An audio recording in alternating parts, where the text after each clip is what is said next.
When buying a house in the Netherlands, the purchase price is not the only cost that you should consider. There are some additional purchase costs, and in today's video I'm going to tell you all about it.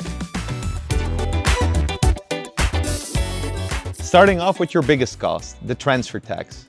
You pay 2% transfer tax over the purchase price when buying a property. Keep in mind that you might be eligible for a one-time exemption. That is, if you're younger than 35 years of age and if you're buying something that is valued less than 440,000. Apart from the transfer tax, there are 3 other mandatory costs. And the first one is the notary. At the notary, you will sign 2 deeds, the delivery deed and the mortgage deed. With the delivery deed, you become owner of the property, and with the mortgage deed, you give the right to mortgage to the mortgage provider.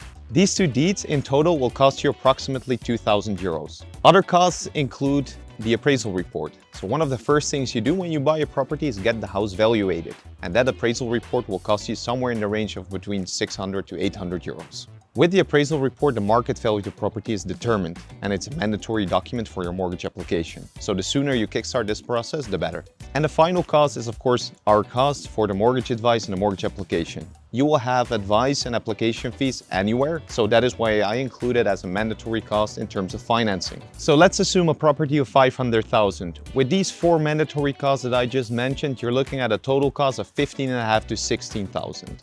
Apart from these mandatory purchasing costs, there are some optional ones that are also good to consider. So for example, do you want to do a technical inspection of the property that you've bought?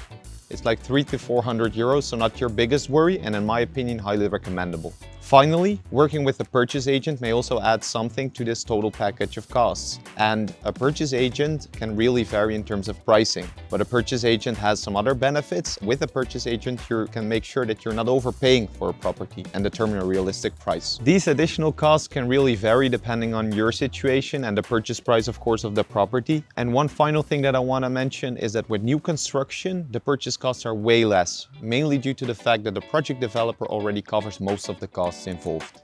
Do you want to know more about mortgages? Click here.